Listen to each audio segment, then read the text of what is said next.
and persons requesting notification. Okay. No general public comments. So I think we just have approval of minutes. Do I have approval of meeting and notes from September 11th? So moved. Second? Second. All in favor? Aye. Ayes have it. Okay, Thank you. no public comments, so let's, That's correct. We'll move right into our overview of half of the projects. We heard 9 projects last week. Today's projects, we have 9 total again, just under 553 acres. All are in the rural area, 4 conservation easements, and 5 fee simple projects. As you can see, we've kind of got the Low Country Land Trust show today with Edisto Island Open Land Trust for our encore. So this shows all 18 projects for this cycle spread throughout the county. And starting in the northeast, those highlighted in yellow are the ones you'll hear about today. Fairfield Plantation 2 Conservation Easement, Carolina Seafood, the farm at McClellanville, those are adjacent to each other. On Johns Island, Main Road Park, Grayson Oaks, Oscar's Place Conservation Easement, Caw Edition over in Ravenel, and then down on Edisto, Store Creek Park, and Russell Creek Farm Conservation Easement.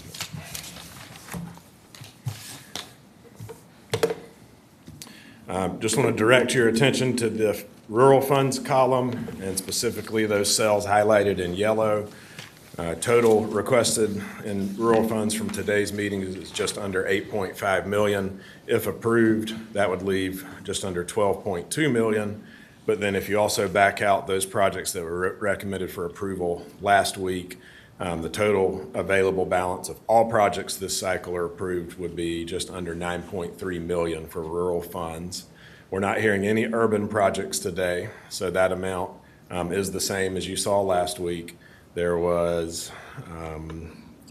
$4.8 million in requests, so if those are approved, there will be just under $3.3 million left for next cycle, and the total urban and rural would leave just under $12.6 million available for next cycle. That represents about 44% of the total funding for FY25. All right, we will run through these presentations. The chairman we only have 5 today. 5 is our quorum. So we're asking everybody be as succinct as possible in their presentations and comments, because we do have one member that needs to leave at 11:15.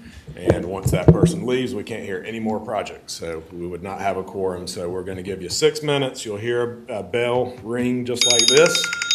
That means you got max 2 minutes left before it's a hard stop. So please be considerate of those following you. Make sure they get their projects heard before we're done today. First project up for your consideration is Carolina Seafood, Highway 17 up in McClellanville.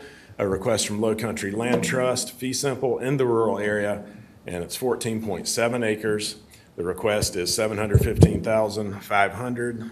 And the match offered is $150,000 or 21%. And if you look at your map, it's the areas highlighted in green on this parcel. So not the yellow area, but the green areas. I got Sam Sewell here from Low Country Land Trust to give you a presentation. Sam?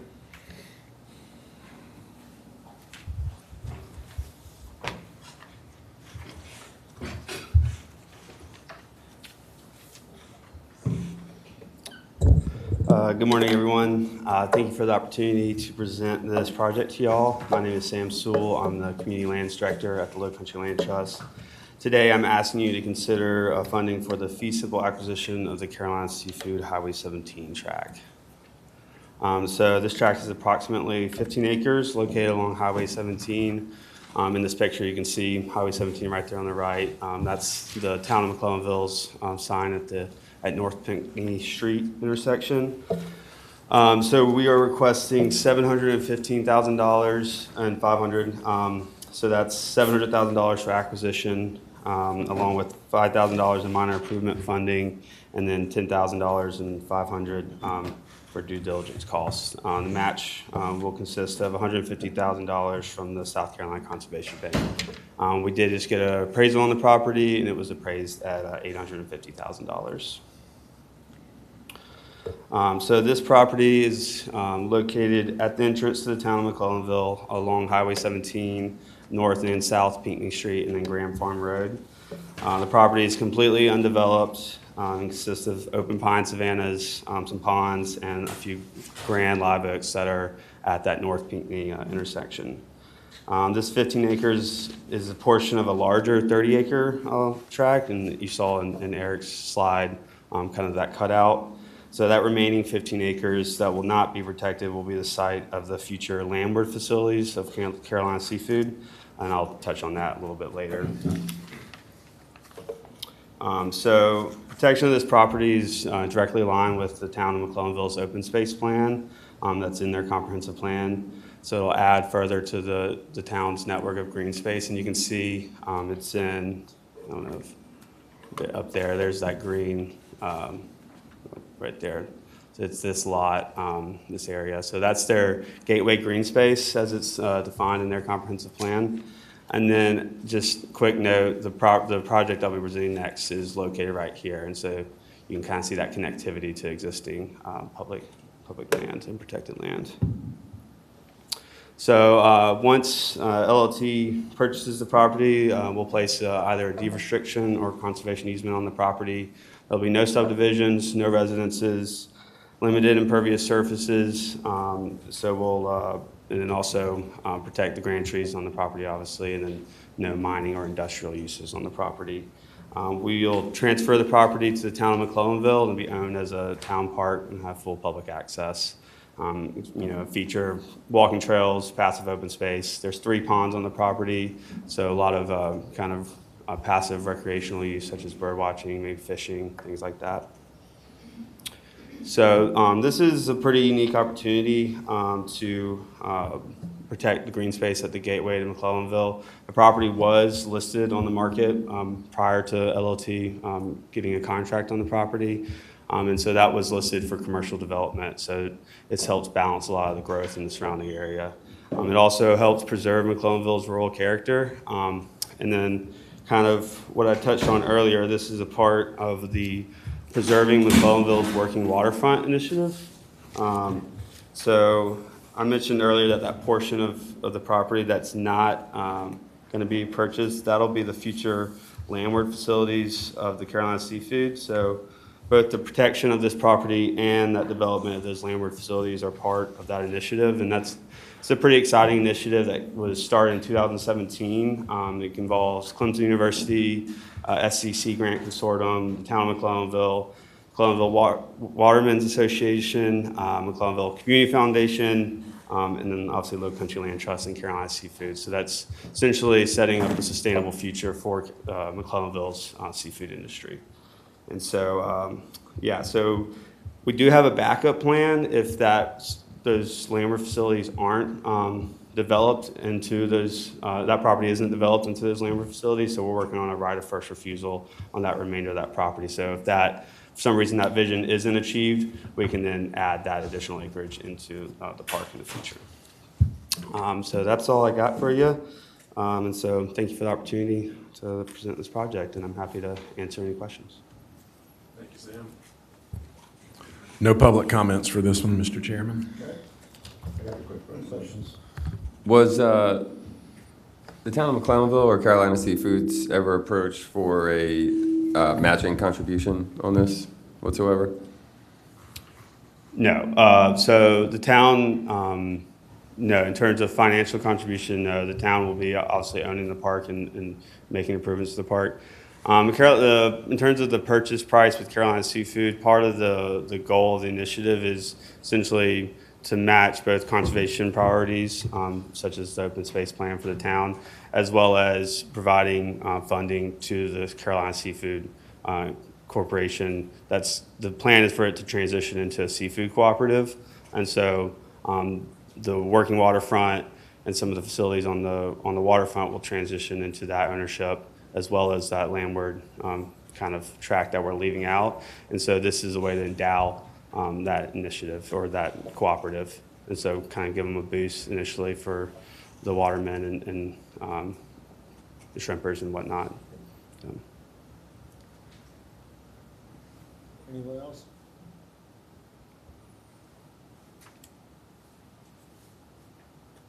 No? Have a motion?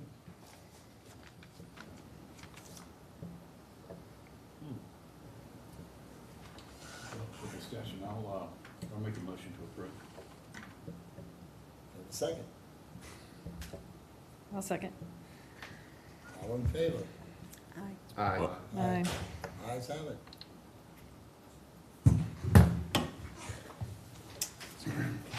Introduce it briefly. Sam's going to give you most of this, but 5.4 acres is the request for the farm at McClellanville. It is a conservation easement request of $26,250 and offering a 91% match. Sam?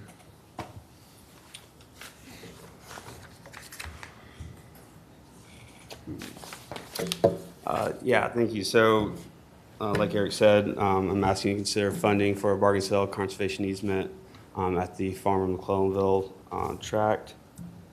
So this is about 5 acres on South Pinckney Street in McClellanville. The Greenbelt ask is $20,000 plus due diligence costs with a landowner match there, $23,500. The property is entirely undeveloped. It's currently in use for agriculture, and the landowner's wish is for it to remain a farm in the future going forward. So the conservation easement will limit subdivisions to one subdivision, one residence, limit impervious surfaces, and then restrict uses such as mining and industrial uses. All the structures will be limited to that designated building area that you see in the map there up on the right side of the property. And so this project really protects a lot of scenic views along South Pinckney Street, and as well as conserves agricultural land and wildlife habitat. I think one of the big things about this property that it does connect both that Carolina Seafoods tract and the Elizabeth Dawson Park that's existing right now. So this was, if you see that driveway kind of in the top left of the slide there, the initial plan from that 2017 initiative was for that property to actually serve as that connectivity. For a number of reasons, including COVID and things like that, that project fell through. And so that property is actually being developed into several houses. And so serendipitously, this project became available. The landowner contacted me right as I was starting to work on the Carolina Seafoods project. And so that opportunity for that connectivity returned. And so, yeah, so along with safeguarding the McClellanville's rural culture and character, and then that connectivity, there's a number of public benefits for this project. And yeah, that's all I've got, and I'm happy to answer any questions. Any questions?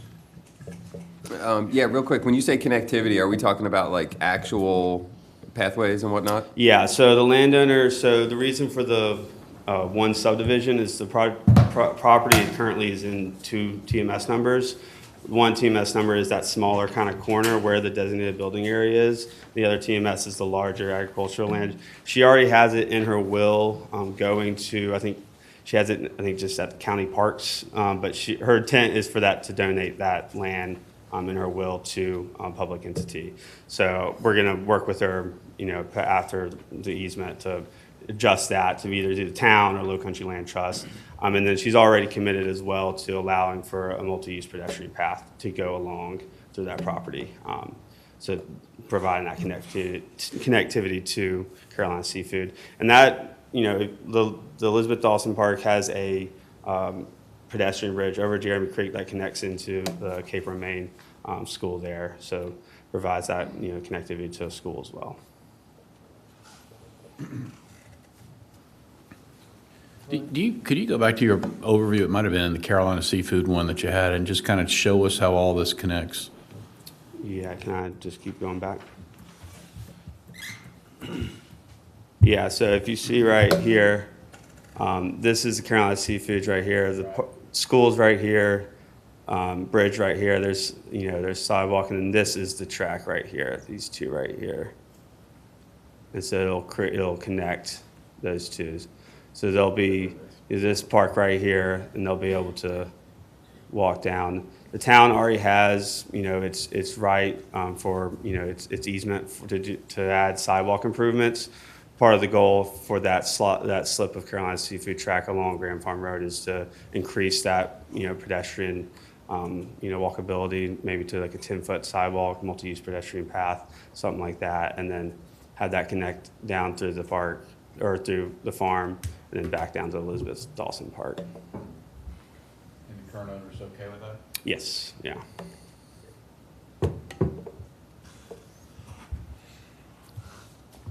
No public comments. Who would make those improvements? I think most likely the town, but we have, it would be in collaboration with Low Country Land Trust. I think it would depend on, the timeline of, whether or not she is okay with doing a recreational easement in the near term, or she wants to wait till she, donates the property to the town. I think those kind of exact details are to be ironed out, but there's, support from the town for that project, and that letter of support is attached in the application as well. And so there's, everyone's on board to making that happen. I think worst case, it's a wildlife corridor that'll stay in existence. I'll make a For approval? second. All in favor? Aye. Ayes have it. Thank you, Sam.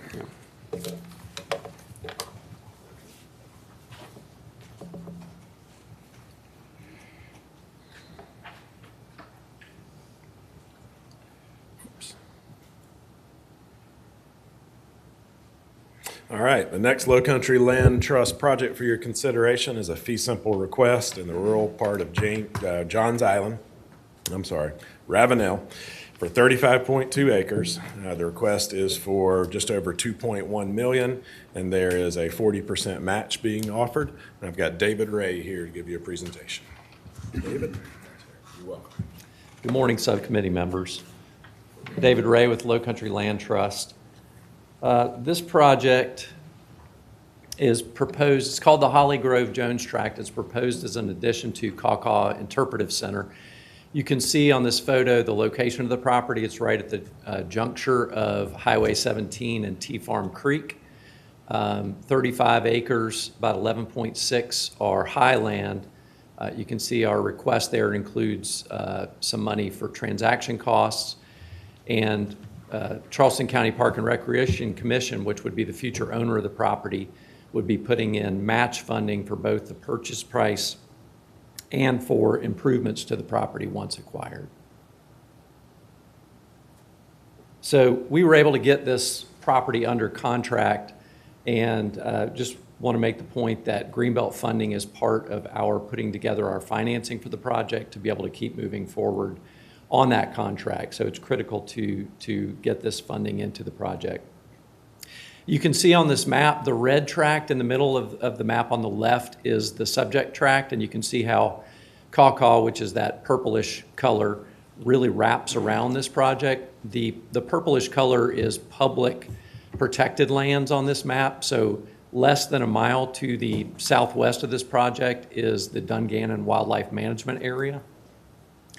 The green on here are Low Country Land Trust conservation easements, and then the orange are other protected lands by private organizations. And you can see in the aerial photo that T Farm Creek forms the eastern boundary of this property, Wallace Creek forms the northern boundary, Kaw is the western boundary, and Highway 17 is the southern boundary. So some of the benefits of this project, first of all, it'll safeguard the rural public views along the highway and along the creeks. It will balance growth that's happening right now in the surrounding area, and it will protect some of the natural infrastructure on the property from development, and that's the kind of thing that protects us all from flooding, pollution, and other threats to our health and safety.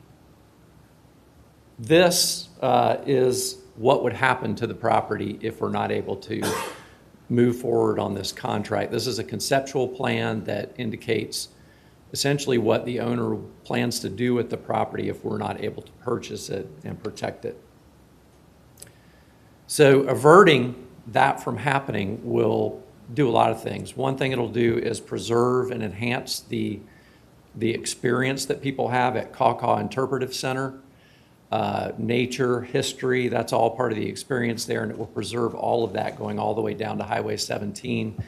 It's also part of a larger protected landscape and will conserve wetlands and wildlife, the forests and the wetlands, both in Kaw and beyond Kaw that still are intact. Looking at it from a human use standpoint, there's a couple of things I want to point out here. The map on the left shows the opportunity for hiking and trails and observation of nature that this property will provide.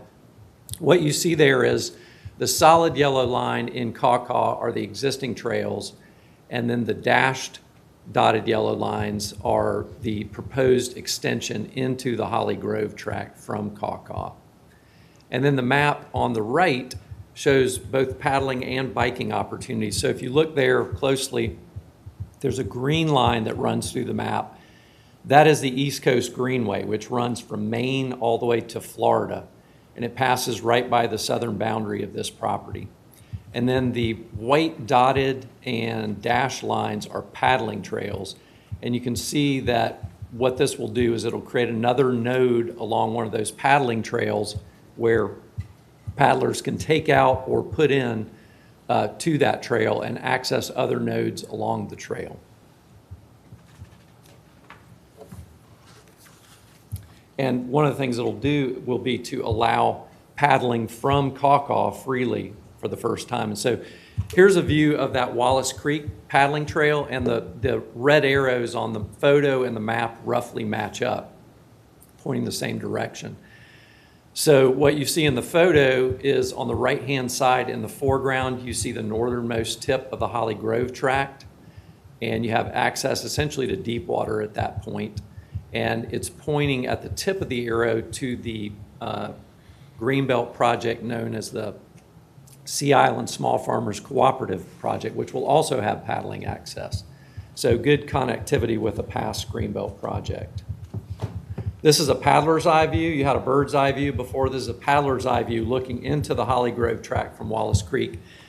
And one of the things that you can see here is that up until now, prior to this project coming about, when you try to put in for paddling at Kaw, you have to wait for the tide to catch up if it's low tide. This project will actually allow paddling to occur from Kaw at any tide.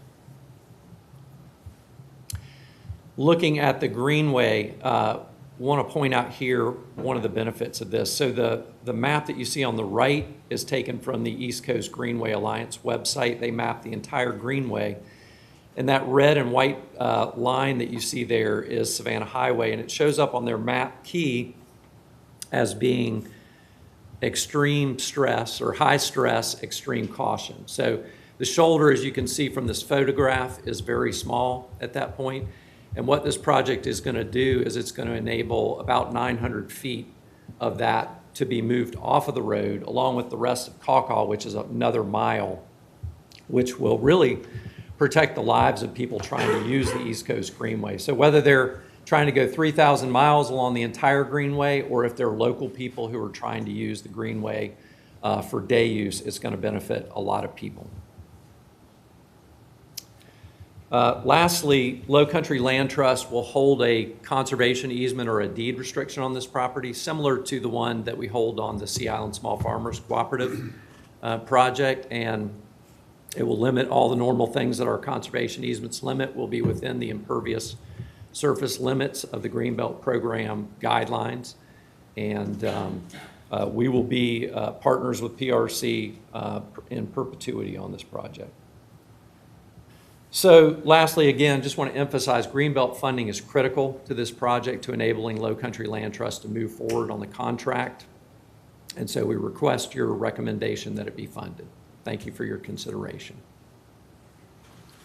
Do we have an appraisal on this? We have an appraisal in the works. We don't have one at this time. So if that appraisal comes in lower, does that mean that you'll be requesting less? Well, so what I would like to do, I'm assuming that we can't get disbursement of the Greenbelt funds unless the appraisal justifies the valuation. So, we'll cross that bridge when we come to it, but I don't what I need to do now is line up the financing for the contract to be able to move forward. And, if we get to that point, which I don't think we will, because I think there's good indication in the market that we're going to hit that number. But if we do, we'll figure out how to adjust the project at that time. And did you go to the State Conservation Board or anybody else? We did not. So there's some technical differences between the Greenbelt program and the Conservation Bank in terms of requirements, particularly for appraisals as you submit an application. This project came up very late in the cycle and right before the deadline, and so we weren't able to meet those requirements. One of the unique things about this project is that we have the opportunity to bring matching funds into it from PRC. And so we've got pretty substantial matching funds coming from PRC. So our plan right now is to leverage the Greenbelt funding with the PRC funding. Is there any rough anticipated timeline of being able to incorporate this, via trails to Caw? The trails on the land trails? Is that Yes. coming? Within the next year is what's proposed. Yeah. Nice. I got one more. You mentioned the Sea Island Farmers Project. Have they got a dock down there now for kayakers? Not yet, but there is a plan for that to happen. Any idea when that will happen? I'd have to defer to PRC. Okay. And we do have one public comment, and that is Adam Ronan. If you want to come on up, Adam, you can probably answer those best. So I think many of you know we just recently acquired the Sea Island Farmers parcel, so we're studying that at the moment. We don't have a timeline, but there is opportunity for a kayak launch as far as we can tell. But we'll still need to study the site to see what's feasible. And one more question on that. Is the billboard still there? There's 2 billboards on the site. And how much longer are they going to be up there? We're in discussions about options for removing them. It's Okay. going to be a hard pull on our end to get that done. But, And just to add on to what Adam said, the property was just recently transferred from Lacuna to Parks and Rec Commission, and we went to a ceremony they had out there a couple weeks ago, and I know that they've got a lot of archaeological work to do before they develop their plans on that site due to the historical nature of it. Were we invited to the ceremony? I saw lots of things about it in the news. I did not send that out. Okay. Just a few staff went. Sorry about that. For this project. Yeah, so I'm just here to representing PRC, basically just offering our full support on this application. I don't have a whole lot to add from David's great presentation, other than this project strongly aligns with our comprehensive plan, which we just recently completed. So we identified a strong need in West County for recreational amenities. I think you guys heard about that in our presentation with the other projects. So just reiterating that. And also, while we're on the topic of Sea Island Farmers, this parcel is also on the path of the Stone Oak Rebellion, right? So significant with the Sea Island Farmer site. We know it happened at Caw, so this is obviously a connection for cultural resource protection, preservation. That's just another layer of what we're looking at in terms of this expansion. But everything else David said is basically reiterated in terms of our comments, in terms of public access, expansion, natural resource protection, et cetera. So, And are y'all building a park on the other side of the Wallace River as well? no, sir. There's not one going over there? Okay. Make a motion to approve subject to the appraisal. Second. All in favor? Aye. Nays? Ayes have it. Thank you.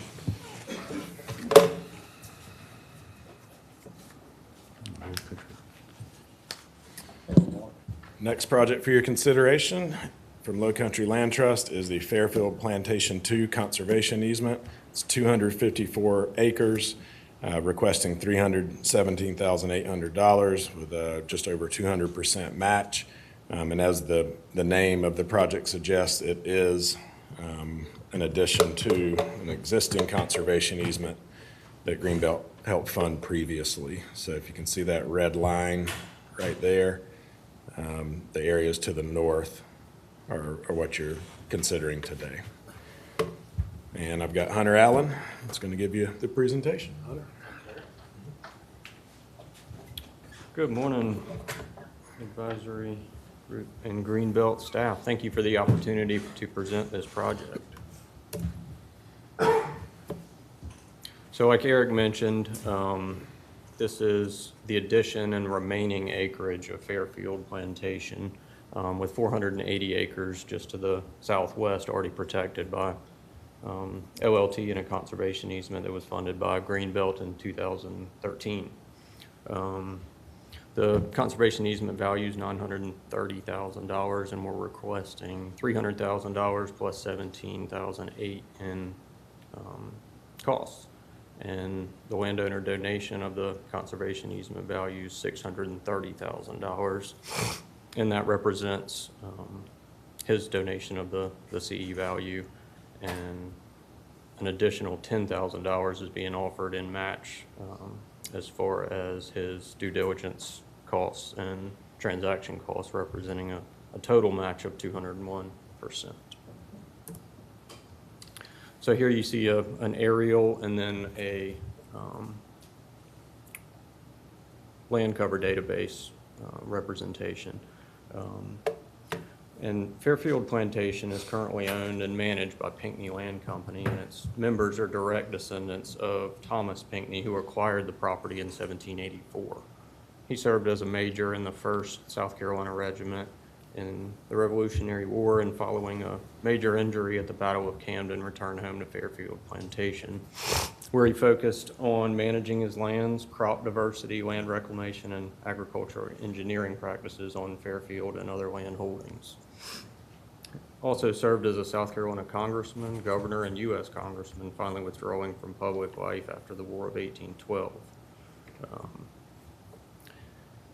The Lynch House, which is just adjacent to this parcel, which is the historic house on Fairfield Plantation, was placed on the National Historic Register and this house sits right here, in 1975, and is one of, if not the oldest house in the Santee Delta area. It is believed to have been constructed in 1730 and still prominently stands on the banks of the South Santee today. This slight history lesson aside, I could go on and on about the Pinckney family and their ownership of this property, but what I want to focus on is, much like Sam's project as the gateway to McClellanville down here to the south, this is the gateway to Charleston County. It is the first thing that visitors to Charleston from the north are greeted with: rural, scenic, open space, mature forest. With frontage on both sides of 17, that is the first thing that visitors to world-renowned, publicly accessible, protected properties see. So here is a representation of the Santee River focus area, showing all the land protection efforts of many parties over many years, and one of the most protected areas and ecologically sensitive areas that needs protection. And this is a big view, and then this is a small view showing this project here in pink, and then all of the other protected lands, the light purple being publicly accessible lands, green is Low Country Land Trust protected lands or easements, and orange is other privately protected lands. Some of these properties that are adjacent are the Francis Marion National Forest, and this property is within the proclamation boundary of the Francis Marion National Forest.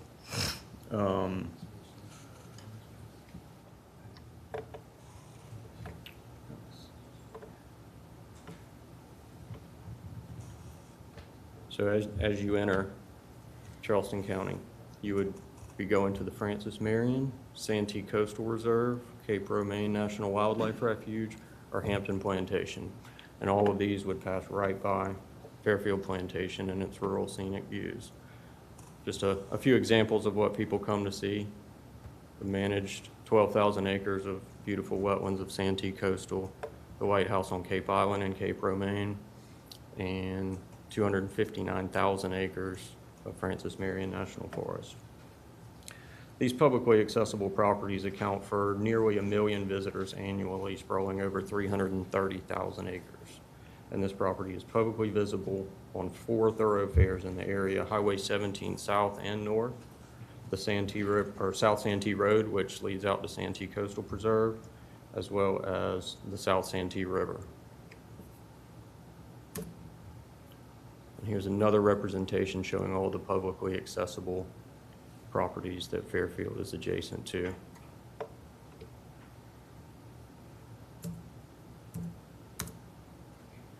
So scenic views are a major proponent or a major result of this conservation easement project. As you can see here, we have unobstructed prominent views of the property from the South Santee River, as well as on both sides of Highway 17. This view would be permanently protected on both sides of 17, as well as South Santee River Road.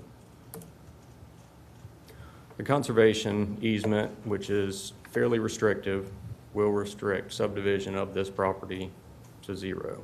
So this property will not be subdivided in perpetuity. Future residences to 2, impervious surfaces to 0.25%, commercial uses, and any other activities contrary to conservation values.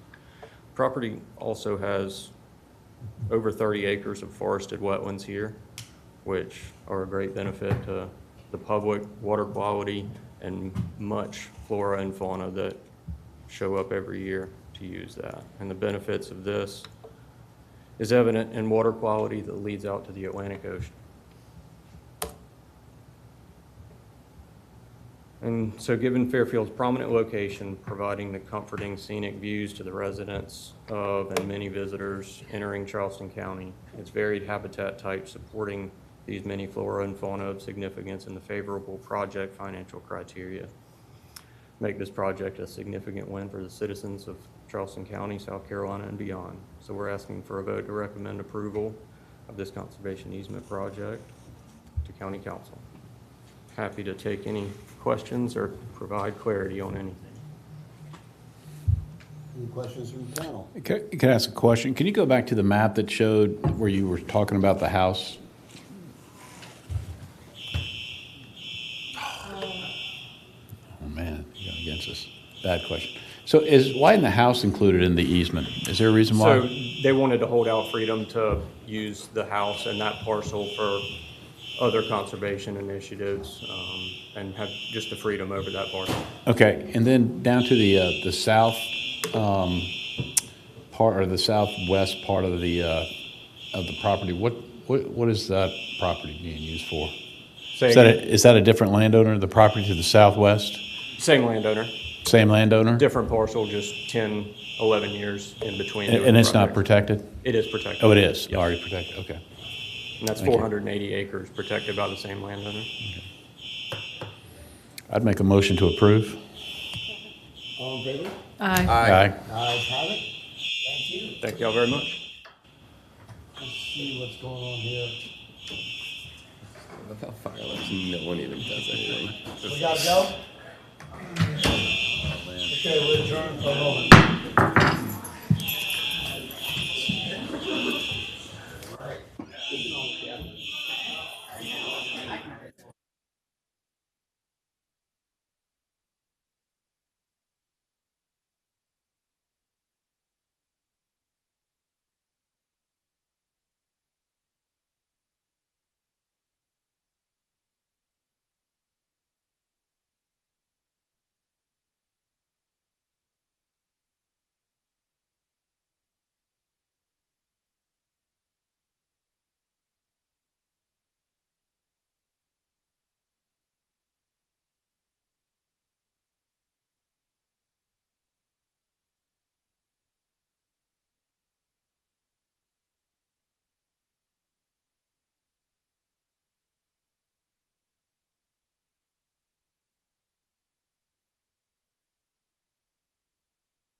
Okay, who's up?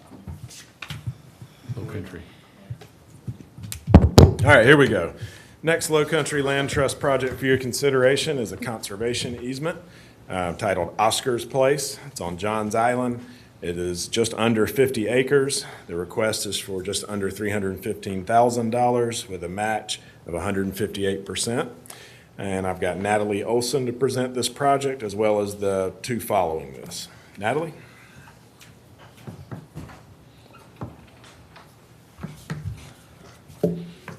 Thank you, Eric. Thank you, Greenbelt, for this opportunity to present these applications today. I'll be presenting the next three projects, and they're all on Johns Island. This first one here is called Oscar's Place. It is a highly leveraged bargain sale easement on the south end of the island outside of the urban growth boundary. It's made up of two parcels that total about 50 acres. Our request is for $300,000 in Greenbelt funds plus $14,875 as reimbursement of transaction costs. We are planning on submitting an application to the South Carolina Conservation Bank in October for $80,000, and the landowner will be donating the remainder of the conservation easement value there. So we have a match that's over 150% to this Greenbelt ask. This is an aerial of the property, and I'll show you a locator map in just a second, but what you're looking at is a bulk of the property right there with the pond and the agricultural land, and then south, which is up at the top of the picture, is Mullet Hall Equestrian Center owned by Charleston County Parks and Recreation. So here's the locator map. You can see on the left-hand side, the bright pink or dark pink large acreage is Mullet Hall. That's over 700 acres. And then Oscar's Place is just adjacent to that to the north. And so the 50 acres is along River Road and is adjacent to Mullet Hall on the south. And then on the north side of the property is the Orange Hill Plan Development property. So that's a very large parcel and the development that has been approved by Charleston County is more towards the south end of it. So this Oscar's Place actually touches the woods and stuff that are intended to be protected on the Orange Hill development. But it's still evidence of the growth pressure in that area really coming from both ends, from the urban area along Maybank and also the urban area down by Kiowa and Seabrook. You can see from this aerial that there's a large pond on the property and an island in the middle of the pond. It is a very big attractor for wildlife and provides a bunch of important habitat. So the conservation easement that we are proposing will limit the developability of the property in perpetuity. It'll limit subdivisions, impervious surfaces, residences, commercial mining. It's essentially, the landowner would like the property to stay looking how it is. And so it's currently a mixture of wildlife habitat and agricultural property. And it's consistent with the culture of the area, the rural views of the area. This project, if we are able to do this conservation easement, then it will provide some consistency on the adjacent land uses for the county parks. Make sure there's nothing that's inconsistent going in next to that gem of a resource. It's going to protect a lot of wildlife and reinforce the urban growth boundary and land use planning that the county has been invested in.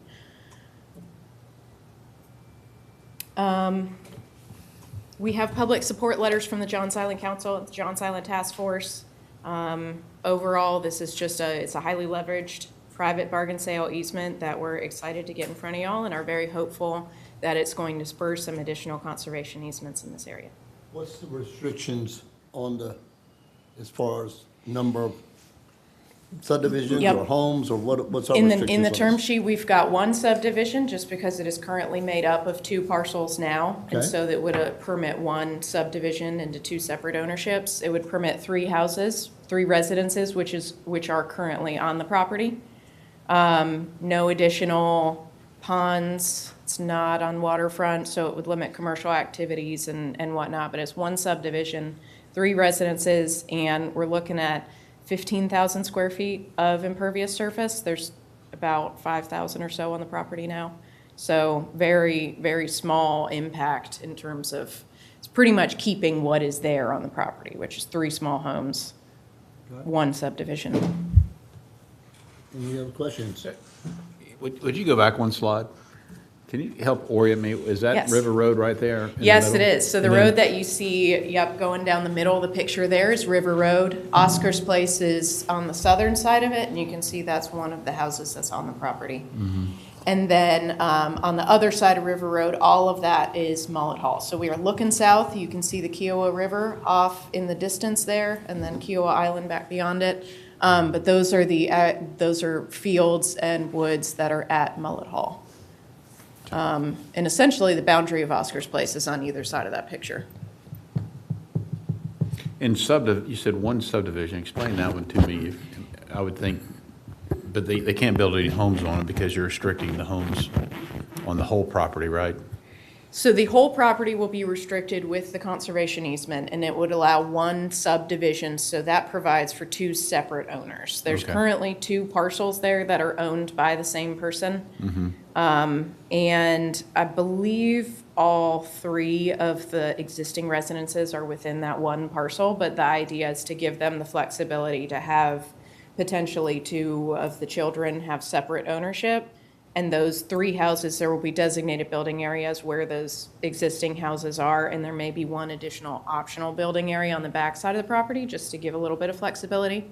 But the idea is to keep it exactly like it is, which is allow for two separate owners and allow for three residences, whether that's caretakers, guest houses, those are all included in that residence number. So that's why there's three residences, but only two separate owners, is because the assumption is that one of those is a guest house or a caretaker's house.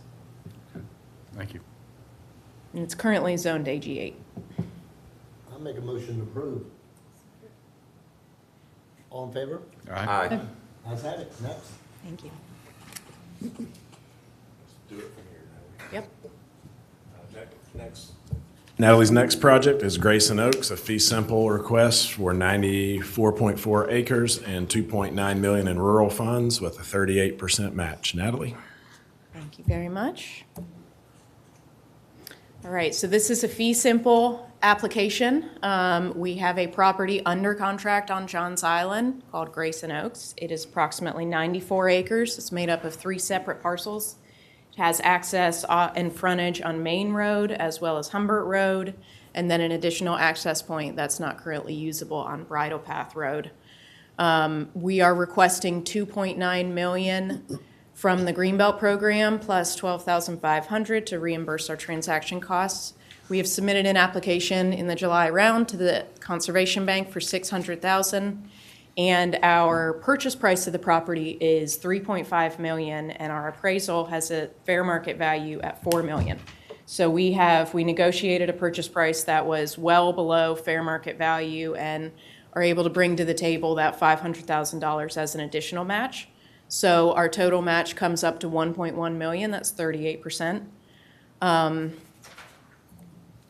This is a working cattle farm. We're seeing farmland loss at a dramatic rate across the state, especially on the Sea Islands where we have a lot of growth pressure. This is a property that has been on and off the market, has a lot of high ground and a lot of clear ground and a lot of road frontage. And so it is very much situated desirable for a developer. But in terms of Charleston County residents and Johns Island residents, it's outside the urban growth boundary. And is currently contributing to the rural culture and local economy as a farm. And so Low Country Land Trust is excited about the opportunity to continue that, to protect this property in perpetuity, continue it as an agricultural property. Location-wise, we're on the northwest part of Johns Island. You can see, let's see, I don't know why the pointer doesn't work.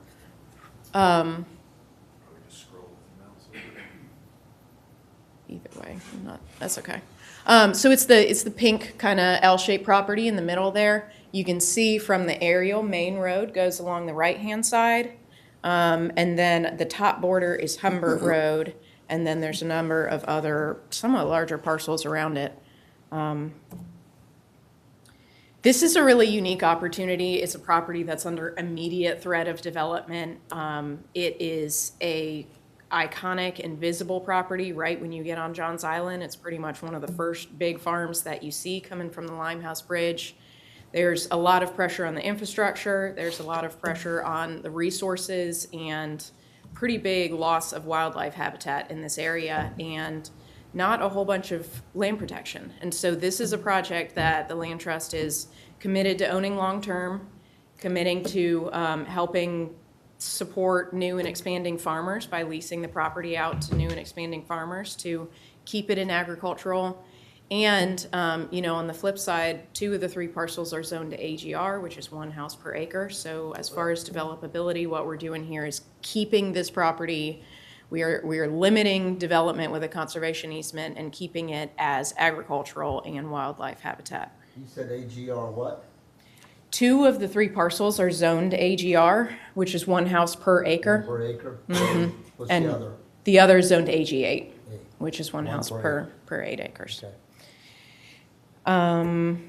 Conservation easement is well below what the Greenbelt requires for impervious surfaces. We will be limiting subdivisions, residences. There's currently 1 farmhouse on the property, so we'll provide for that. But beyond that, we're looking at the public access to be, in the near term especially, focused on the agricultural aspects of the property, getting kids out there through school field trips, farm dinners, farm tours, engaging the community in that way, and also finding a tenant who would like to operate a farm store so that we can continue to provide local goods to the surrounding neighborhood and visitors and whatnot. So we're still exploring tenants and sort of land plans there, but we are also looking into doing walking trails on the property to provide for more consistent public access. Is tricky at the moment because Main Road is not super safe to be pulling in and out of in a vehicle, let alone to be on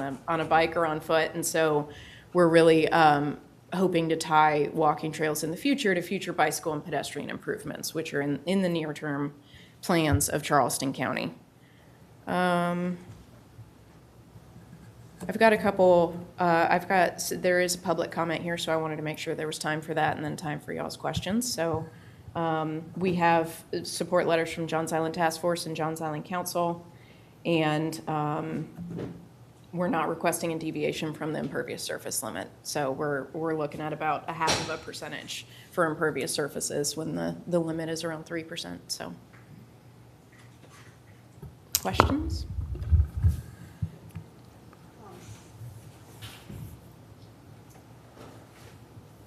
You mentioned farms.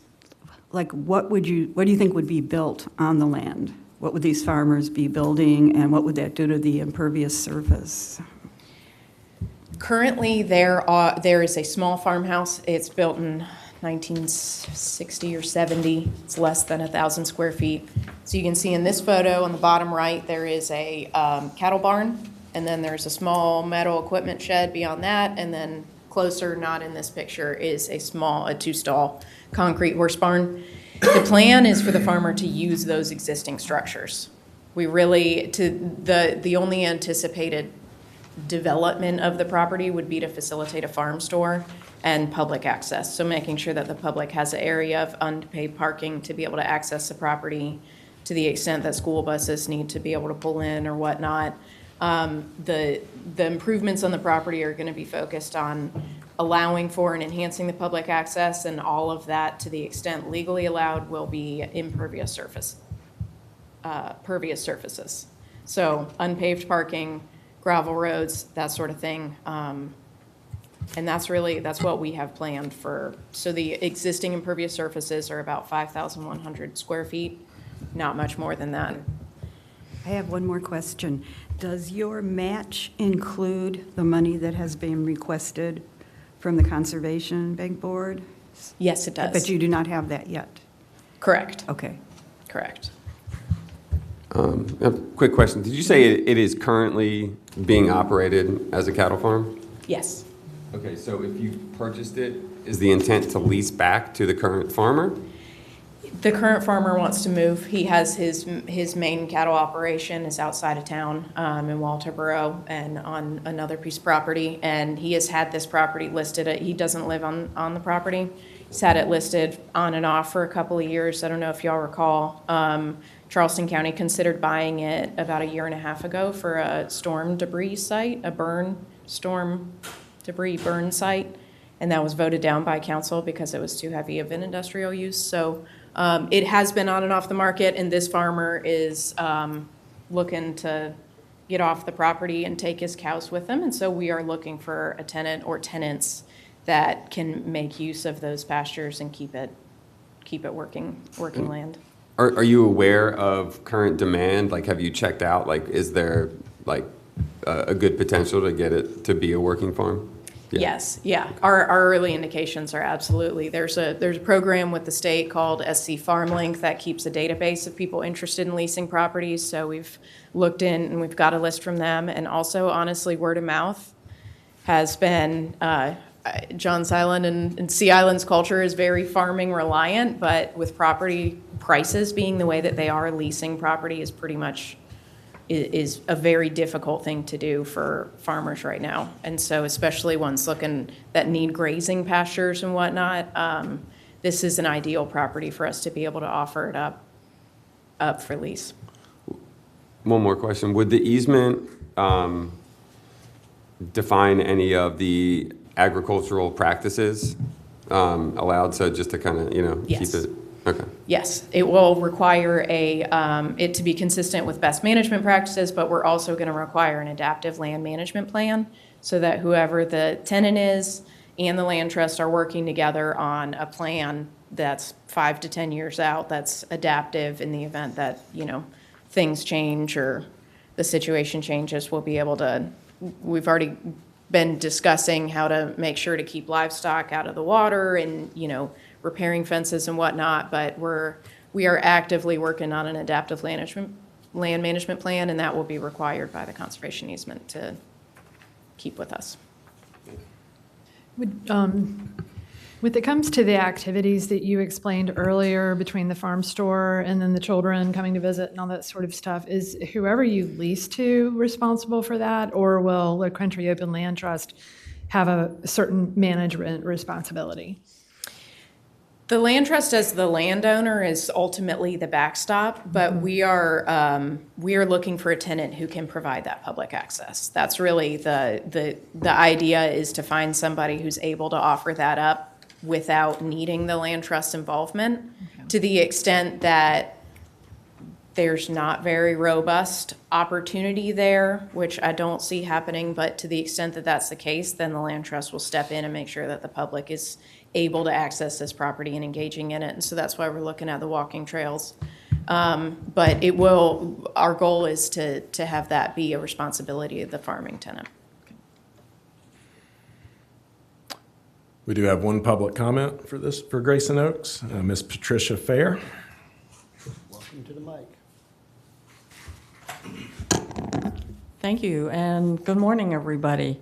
I live on Gift Boulevard in Gift Plantation, not very far from Grayson Oaks. And basically, I did write a support letter for the Low Country Land Trust, and I'm going to read that very quickly for you all. I first became acquainted with the Grayson Oaks property on Main and Hubert Road in spring of 2022 when the proposed action of Charleston County Council on acquiring this land for the open burning of storm debris. As an environmental scientist, I recognize the health impacts of such an action in an area of high population density and congestion. And the citizens of Johns Island, we mobilized and we opposed this action in a united front.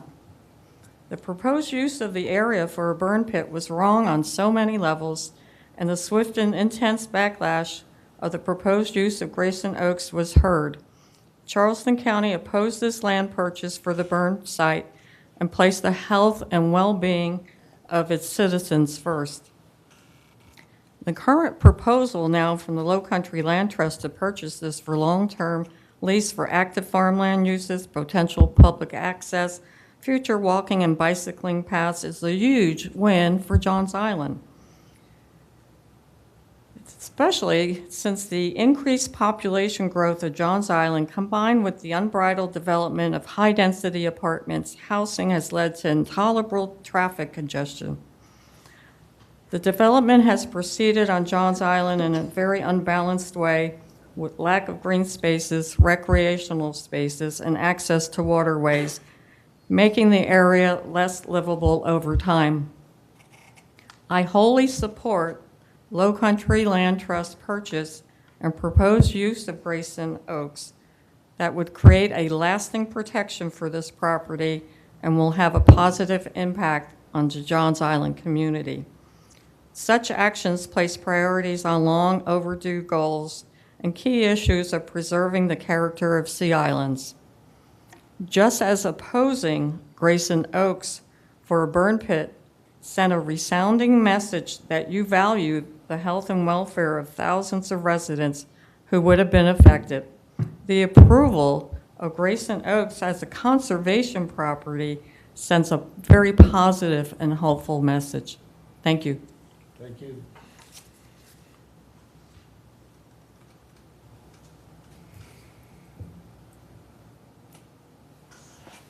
Any other questions?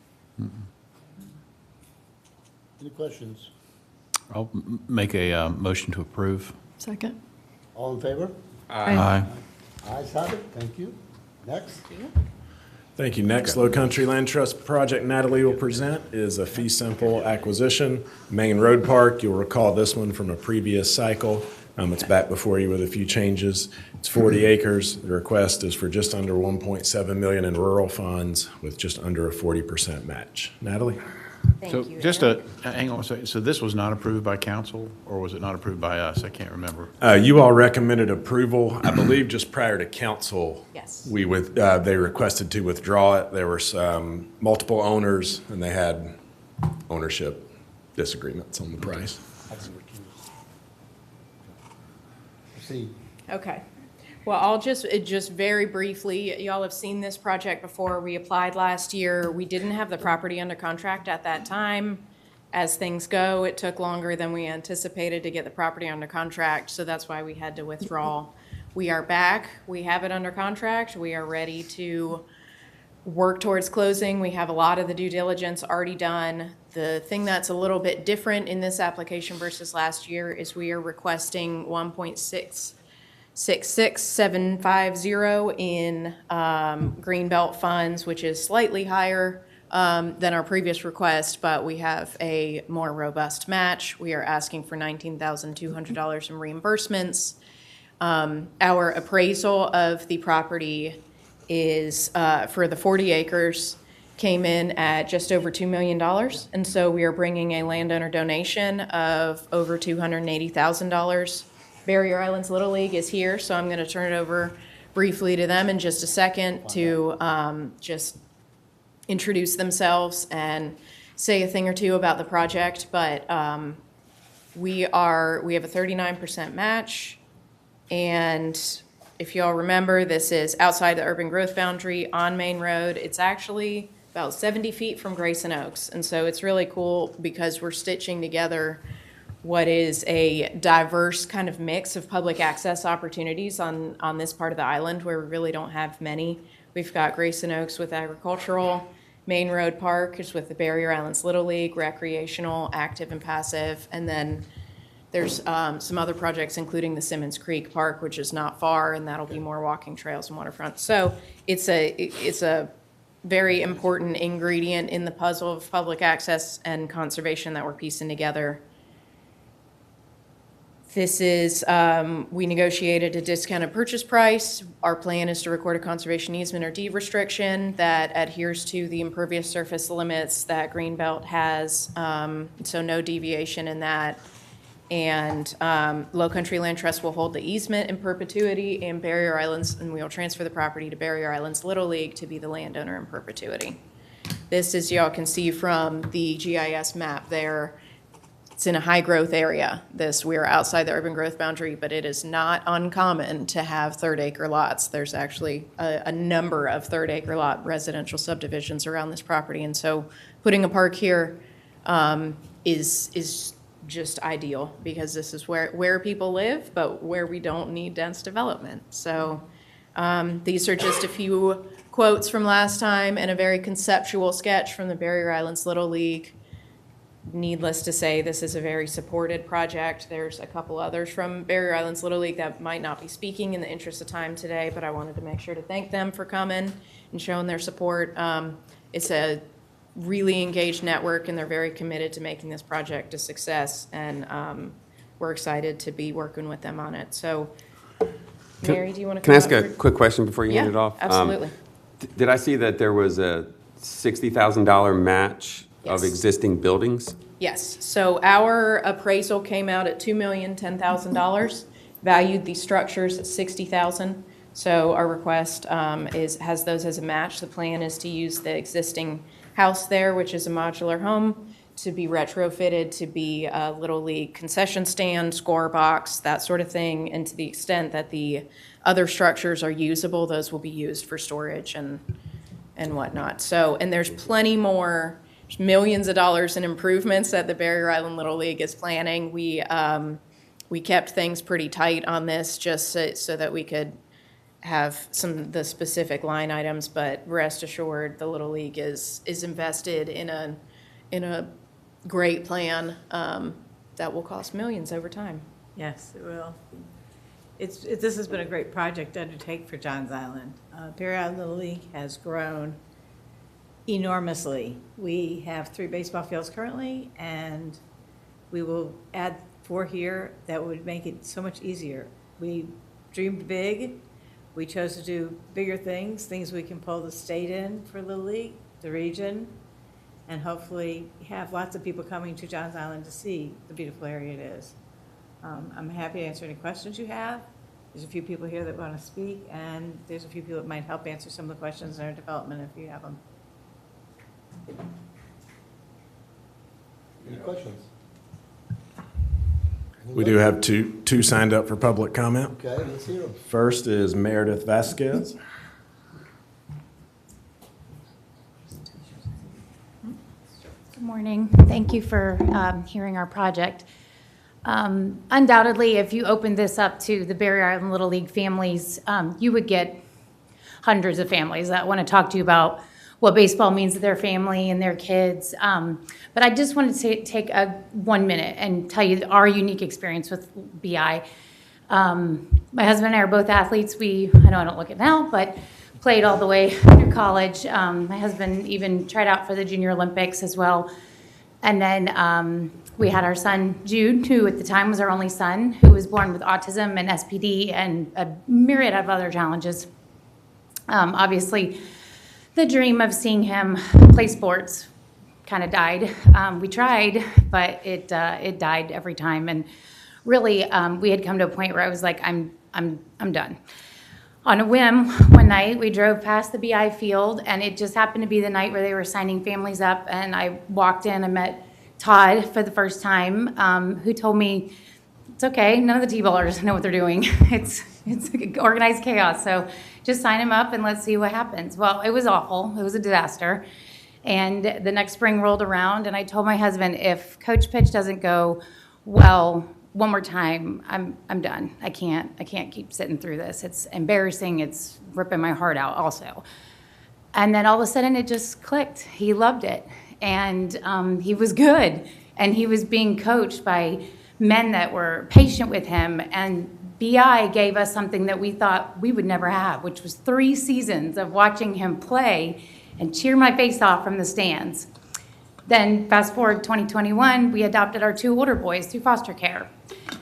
We also enrolled them at BI, and for the first time in their lives, they were on a sports team. They were with men that were safe and investing in them and gave them something to work towards and taught them goals and sportsmanship. And I just cannot tell you what this league has meant to my family. And I represent hundreds and hundreds of families on Johns Island that feel that way. We're not Somerville or Mount Pleasant. There's literally nothing on Johns Island for our kids to do that's a large rec program. BI is it, and we are bursting at the seams, and I mean bursting. I am serving this year as the secretary on the BI board. When I say our schedule is like in a Rubik's Cube, it's like Tetris meets Rubik's Cube nightmare. We just can't fit it all in. And these fields would be life-changing for those of us on the Sea Islands. So thank you. Thank you. And next up, I believe it's Joy Dane. Hello, my name is Jay Dane, Jay but Dane. that's okay. My apologies. My husband and I were actively involved in the initiation of the Low Country Little League on Johns Island in the early 90s. We had lots of friends and lots of people that were willing to help us. We had children that never had been over the bridge on James Island, that needed to have a group that they could fall into. And we worked very hard. We built the 2 fields, just the men with a couple of helpers in architecture and that sort of thing. The fields that we have were originally a pine tree field, and now they are used day in and day out to entertain the children of Johns Island. And since 1990, those children have grown with leaps and bounds. Some of the old parts of the islands, we actually live on Wadmalaw, have children that have just never had any opportunity whatsoever to practice and learn what a team means. And the coaches in the Barrier Islands group are very dedicated in helping children learn how to grow through baseball. And they also are actively trying to grow the league into soccer and softball and all of those things. When we started the Little League, we had 6 fields. The 2 fields that we built, a church field, a school field, and 2 city fields. We had constant occupation of all of those fields. Now these people are trying to pack in all these new children on 2 baseball fields. And it's just overwhelming. I have grandchildren that are actively involved, and sometimes they're playing baseball at 9 o'clock at night on a school night because that's the only time they can play. But we really, really need these fields, and we really need Barrier Islands Little League support. And I just hope that you will understand the growth and development of Johns Island, as well as Wadmalaw, Kiowa, Seabrook. We need more fields, and we need more land to have those fields. So I thank you for the opportunity to tell you how my heart has been in this for years and years, and I hope that you will support them in whatever they can do to help. Thank you very much. Thank you. Well, I really liked this project last time, and so I'd like to make a motion to recommend approval again, please. Do I have a second? Mr. Chairman, just as a reminder, last time the GAB's recommendation did include a special condition, which I'll read real quick. Yes, please. While Little League shall have top priority over athletic field usage, to the extent practicable, accommodation shall be made to allow the public to schedule park or field time when those areas are not reserved for league activities. Little League shall provide documentation of field park scheduling and usage at the request of Greenbelt programs. In case you would like to include that again. That's in our application as well, that the Little League is going to be offering this property up to members of the community for reservation, birthday parties, family gatherings, that sort of thing. I'm fine with including that again. I know we talked about it at length. Okay. All in favor? I have to recuse myself, so all in favor? Aye. Aye. 4 ayes. Ayes have it. Thank you. No ears.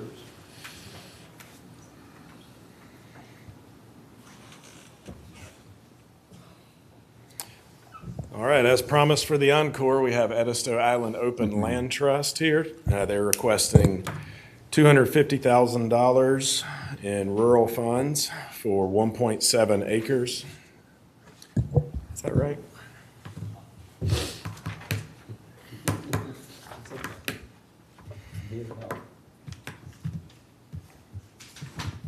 So I think, yeah, it should be $255,000, and their match is 60%. And I've got the belated birthday guy here, Tom Austin, to present this project, as well as the next one for Edisto Island Open Land Trust. Tom? Thank you, Eric, and thank you all for the opportunity to present today. Glad to be back up here after a brief hiatus. But I'm happy to present today our Shore Creek Park property.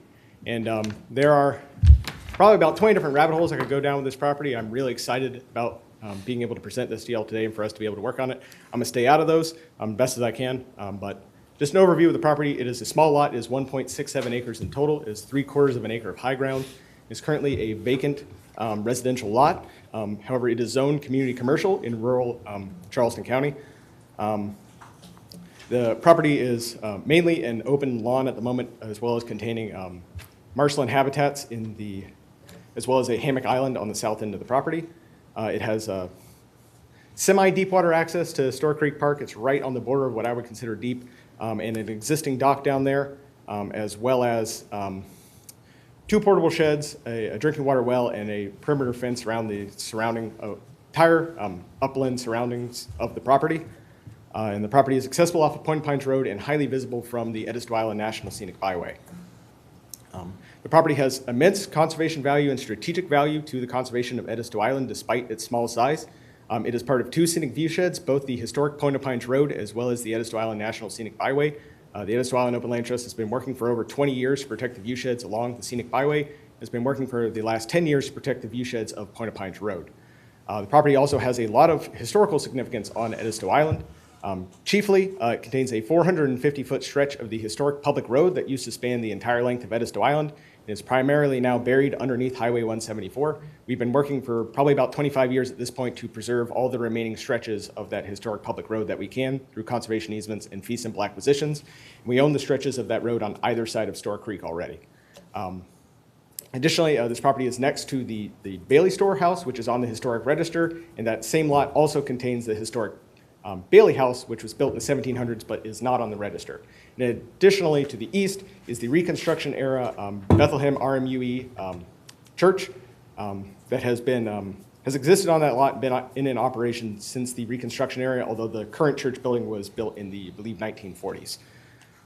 Additionally, this property is linked to the murder of Jim Hutchinson, which is an important part of our interpretation of the Hutchinson House, which is a historic historic house that we are restoring about 1.5 miles down the road. And that is also a Greenbelt funded project that is going to be open to the public very shortly. The property itself is an ecologically sensitive area. The entire property is marsh migration space, and additionally, it's all within the floodplain and the riparian areas of Store Creek Park. And the lot was at immediate risk for inappropriate commercial development on the island. It was listed on the open market. It was zoned open commercial. There were other parties looking at the property. And we stepped in to purchase the property off the open market to prevent it from being developed in a manner that would be adverse to the ecological value, the historic values, as well as prevent any of the other opportunities I'm going to share today that we could make this a benefit to the Edisto Island community. I know you can't see this map very well, but this is sort of our initial conceptual plan for what we're going to do with the property. We want it to be a small public pocket park with a short trail going down to an overlook of Store Creek Park. We would like to provide public access to the dock in whatever way that is feasible and safe. The Store Creek itself right there is it's not a very safe access point.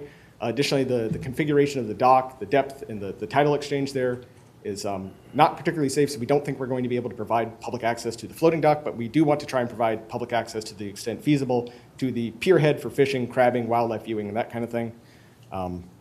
We'll need to, of course, put in an unpaved parking area and a driveway, and we want to preserve a small community gathering area for educational events, fundraisers, community events. We would love for the church next door to be able to use the property in whatever way they see fit.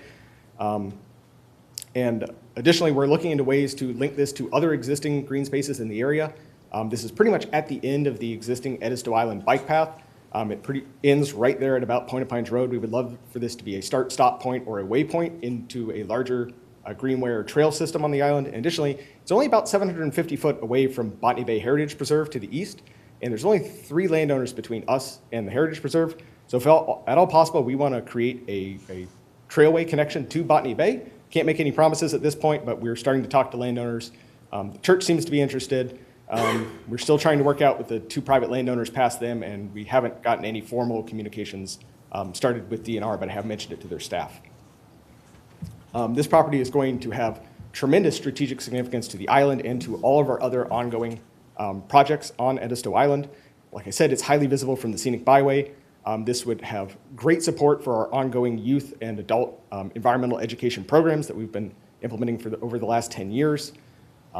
This property, we're hoping, will be central to our water quality improvement work across the entire Edisto Island watershed. In fact, tomorrow I'm meeting with Clemson and USC Beaufort researchers to take water quality samples from this very dock on this property as part of a larger water quality monitoring and improvement research effort on the island.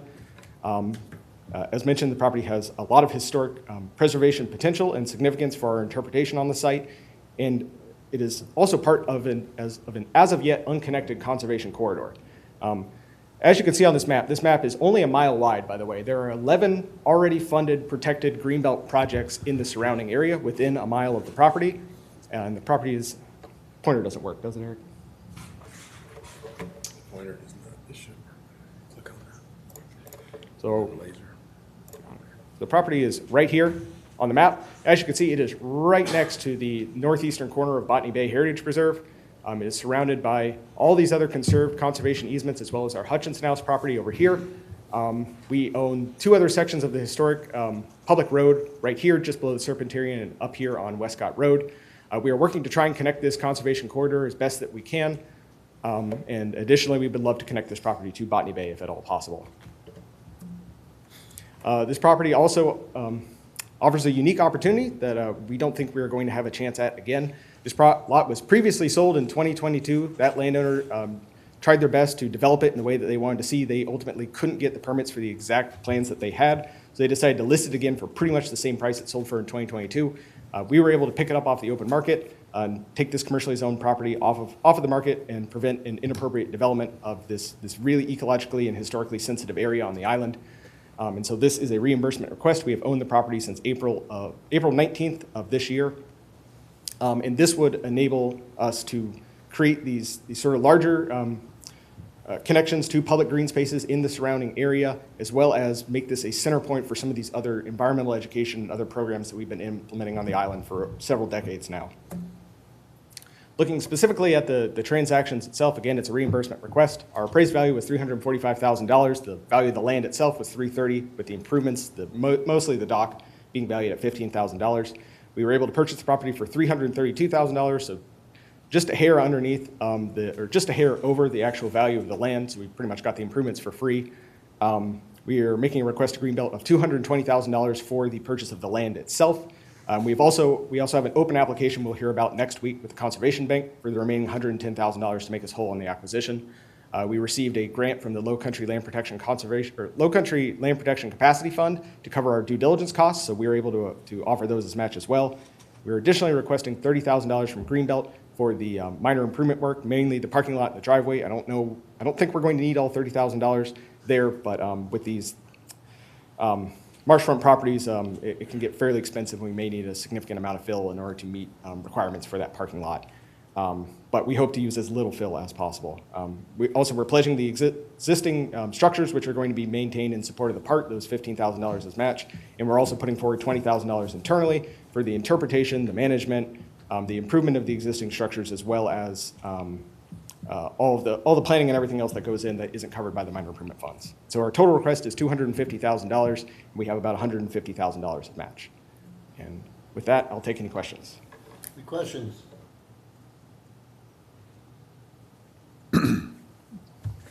I'll move to approve. I second it. All in favor? Aye. Thank you, sir. Just go down to the next one up. Edisto Island Open Land Trust. This is a conservation easement called Russell Creek Farm. It's 57.6 acres. I better stop. Tom? All righty, thank you, sir.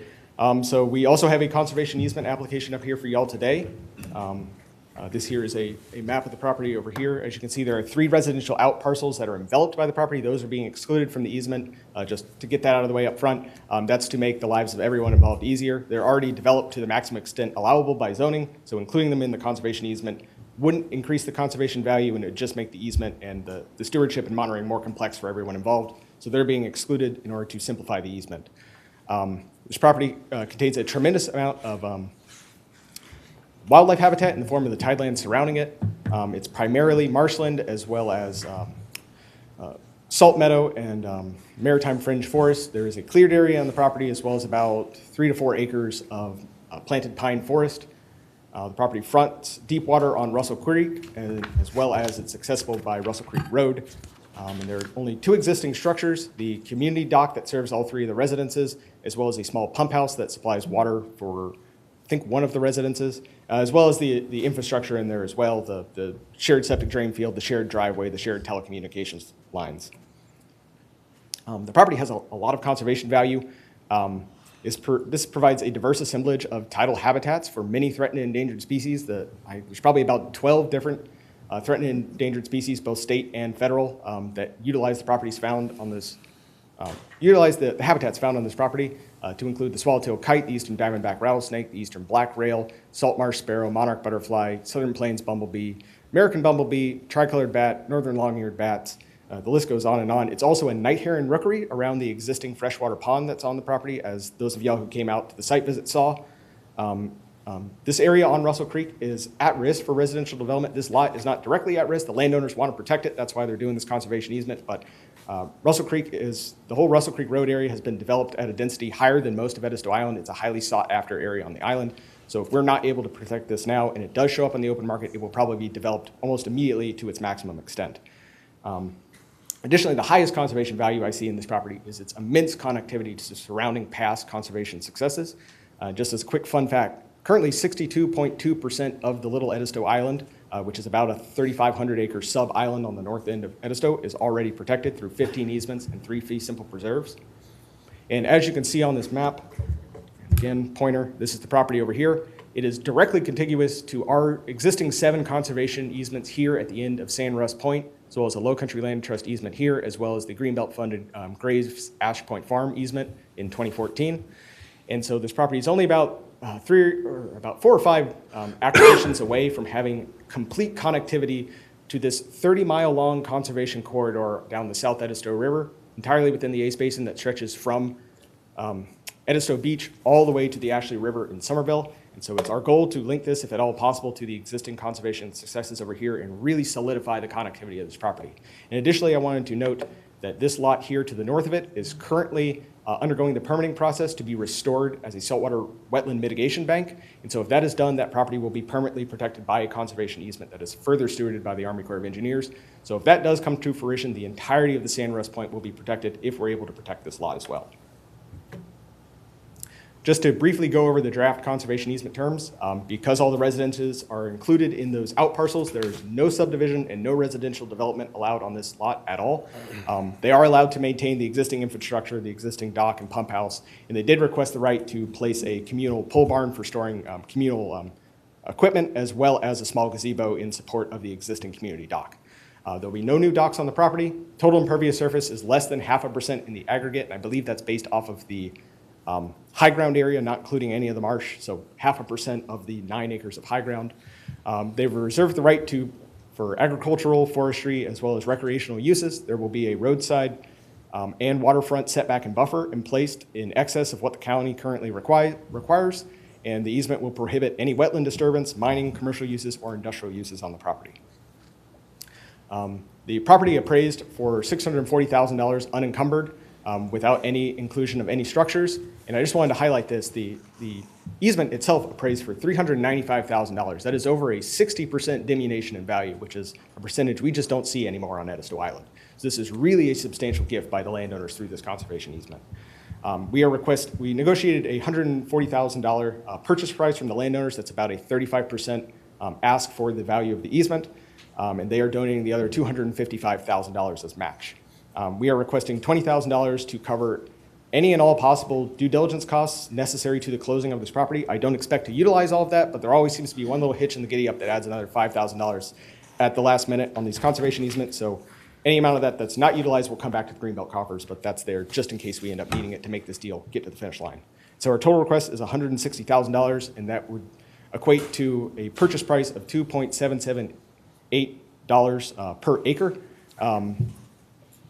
For this conservation acquisition. And with that, I will take any questions. Any questions? I like it. Any motions? I'll move to approve. All in favor? Aye. Aye. Ayes have it. Thank you, sir. Thank you all. Eric, what's next? Next meeting?